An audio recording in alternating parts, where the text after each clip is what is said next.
Ini bukan soal hutan, bukan pula rumah mereka, tapi disinilah cara tumbuhan tumbuh dan hewan bertahan hidup. Lantas, bagaimana cara mereka beradaptasi? Yuk kita simak.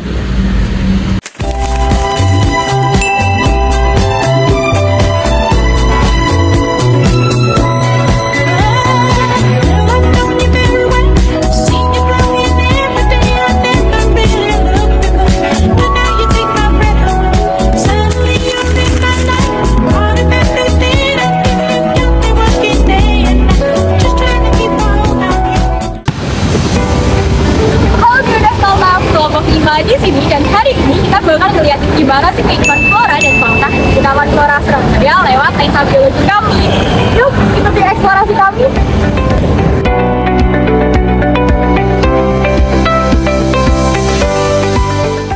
Taman Flora Surabaya bukan cuma tempat healing, tapi juga contoh lingkungan buatan yang jadi ruang hidup berbagai jenis flora, sekaligus tempat interaksi beragam fauna yang terus beradaptasi dengan aktivitas manusia.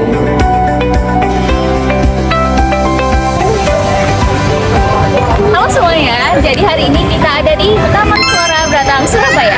Ini adalah salah satu ruang terbuka hijau yang cukup terkenal di Kota Pahlawan. Ternyata Taman Flora ini sudah dibangun sejak tahun 2007 loh. Di Taman Flora Surabaya ini bisa kita temukan lebih dari 300 jenis tanaman, sekaligus spot-spot ikonik seperti pembibitan mangga, alpukat, penangkaran rusa, dan sangkar raksasa berisi merak yang menciptakan suasana mini ekopark di tengah kota. Meski kelihatan seperti tempat healing, sebenarnya taman ini jadi pusat edukasi lingkungan. Jadi, hari ini kita bakal eksplorasi terkait flora dan fauna dapat tumbuh, beradaptasi, dan berinteraksi dengan manusia.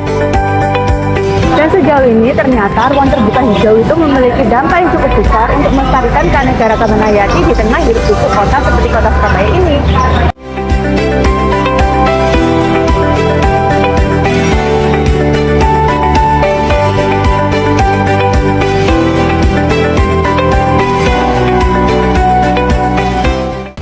Nah, dari hasil observasi hari ini, Taman Flora punya dua sisi. Yang pertama, sebagai potensi besar ruang hidup, dan juga sebagai tantangan yang nyata. Tanamannya tumbuh subur, hewannya aktif, tapi masih ada sampah dan area yang kurang terawat, seperti pertumbuhan alga hijau yang berlebih. Sehingga kualitas air menurun dan keseimbangan ekosistem kolam menjadi terganggu. Kearifan lokal seperti gotong royong dan kebiasaan menanam sebenarnya sangat bisa menjadi solusi sederhana yang kuat. Kalau ditarik ke prinsip dasar biologi, semua kejadian di sini, mulai dari tanaman yang berfotosintesis, hewan yang beradaptasi, serta ekosistem kecil yang terus dijaga keseimbangannya, dan dari situlah kelihatan kalau ruang hijau kayak gini bukan hanya tempat singgah, tapi juga tempat hidup yang harus terus dijaga. Halo teman-teman, sekarang aku lagi di Taman Flora bareng salah satu pengunjung. Sebelumnya, kenalin Kak, aku namanya. Kenalin, aku Justin dari Malang. Mungkin itu sih, Taman Flora itu bisa menjadi sarana untuk menghindarkan kita dari stres. Soalnya kita kan hidup di kota metropolitan kan, kita tuh sering bertemu dengan komputer ataupun kayak gimana ya, kayak macet gitu. Kita pulas sesekali itu main ke taman gitu. Bener-bener refreshing gitu ya? Iya, refreshing. Saya sih cukup baik ya.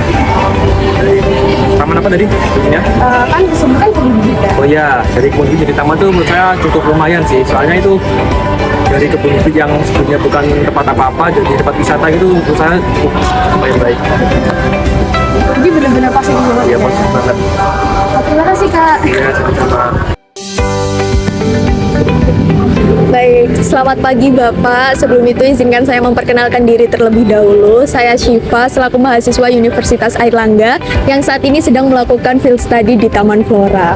Sebelum itu, saya izin bertanya apakah Bapak bersedia untuk berkenalan dengan kami, dengan Bapak siapa dan selaku apa di sini? Oke, siap.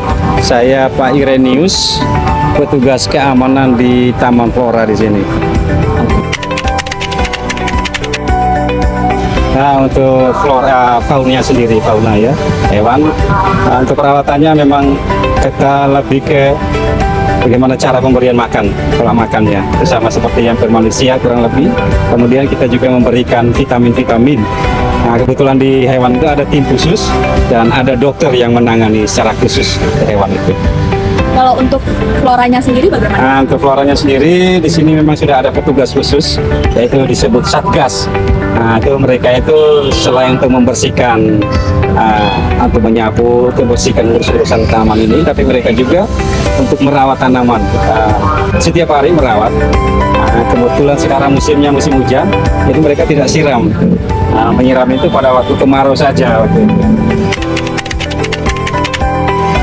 Dulu sewaktu masih zaman gubernur wali kota sebelum Bu Risma, Pak Sabar itu milik pribadi sebenarnya hewan ini, milik Pak Wali Kota waktu itu. Kemudian karena ada surat izin, dibuatlah taman kandang seperti rusa.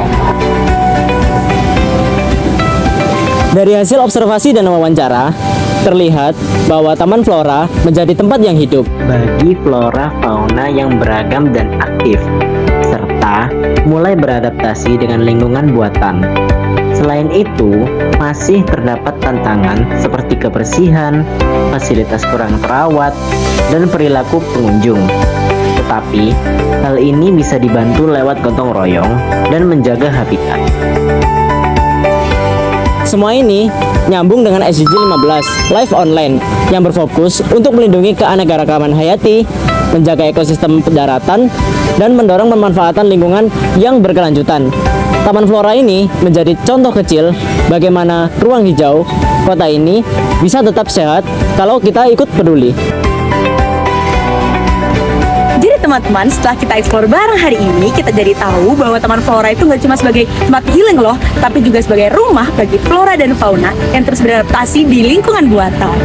Dan dari sini kita bisa belajar ngehargain alam itu penting, dan setiap tindakan kecil kita bisa bikin ekosistem kota tetap sehat.